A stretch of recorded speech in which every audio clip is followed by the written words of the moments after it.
During a time of emergency or a SHTF situation, one of the things I never hear people discuss and talk about that is very crucial is your pets. What do you do with your pets? Now, there are some people who would just let their pets go free if they had to evacuate.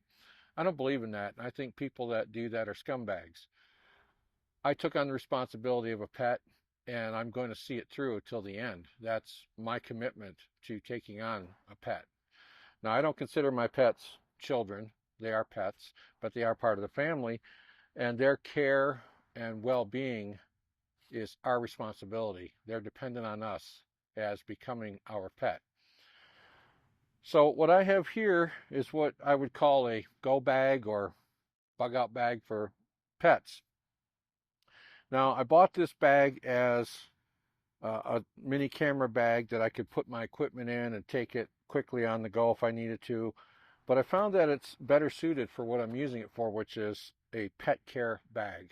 The things that I need that stay with me whenever my pet's with me. They're in the vehicle. If I go in someone else's vehicle and take my pet, this bag goes with me.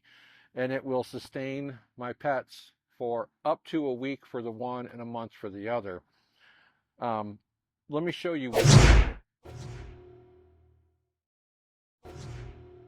All right, first we have a flap.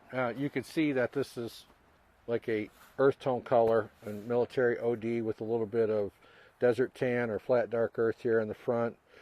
So it blends in very well. Has a fast text buckle to hold this lid down, which I like, and an adjustable strap. But the main thing is that I can keep what I need for my pets in here. In this front flap, it's got a zipper, and I keep a set of clippers, one for the cat, one for the dog. And I think that's important because you may be somewhere where they can't scratch their claws on something and get them to stay trimmed, so you might have to trim them. Especially in wintertime, this comes in very handy when there's a lot of snow where we live, and they don't get much time on hard surfaces to be able to work their claws down and keep them trimmed themselves. Over here in the side pocket, I have a bag of cat treats and a bag of dog treats. These are sausages for the dog, and these are greenies for the cat. These will last about a month, and I can also supplement their food with these. So if I do run low on food, I could supplement some of these sausages for my dog and some of these greenies for the cat.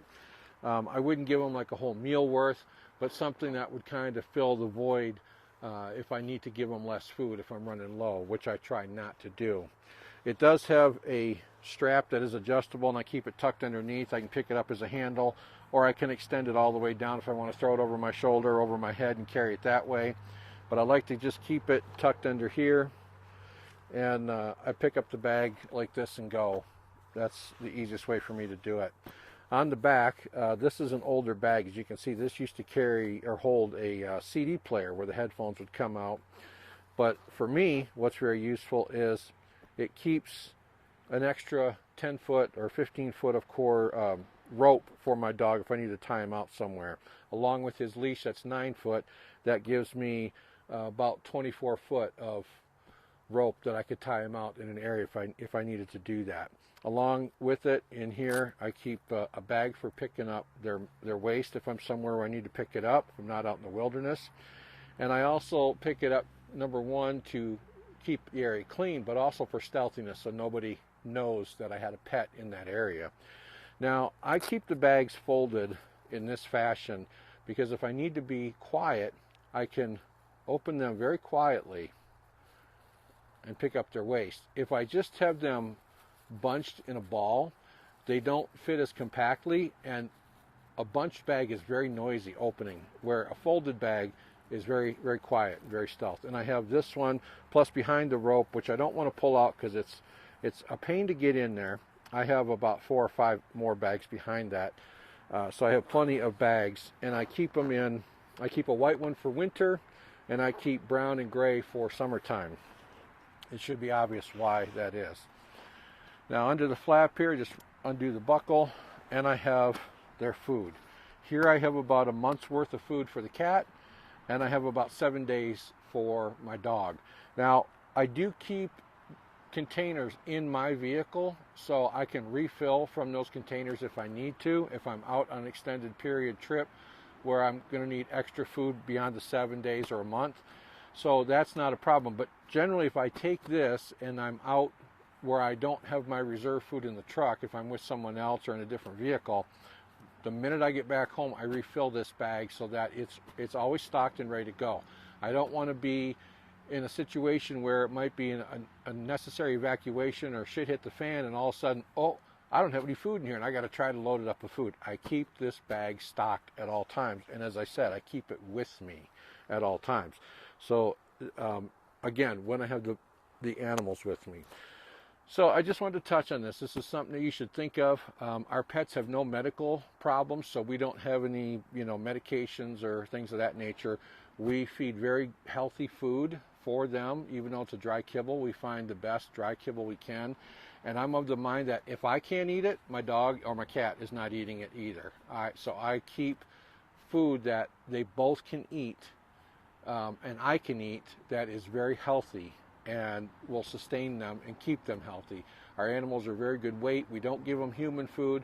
We do sometimes supplement with cooked, unseasoned chicken or raw bison, or I'll give them raw elk or whatever wild game that I might have on hand. I'll give them some of that to supplement because they are canines and felines.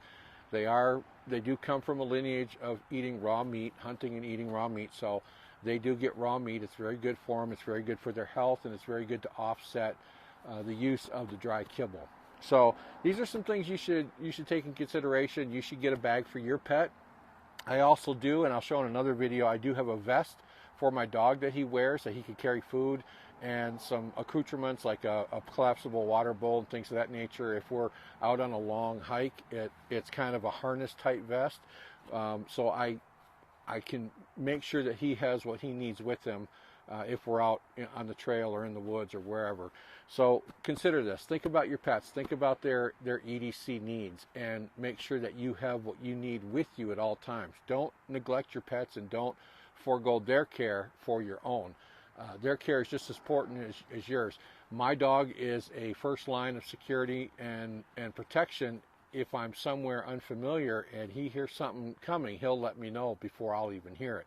So our pets are very valuable in that respect, and we need to make sure that they're taken care of. So hope you found this information useful. If you did, please hit the like, share, and subscribe, and we'll see you on the next one.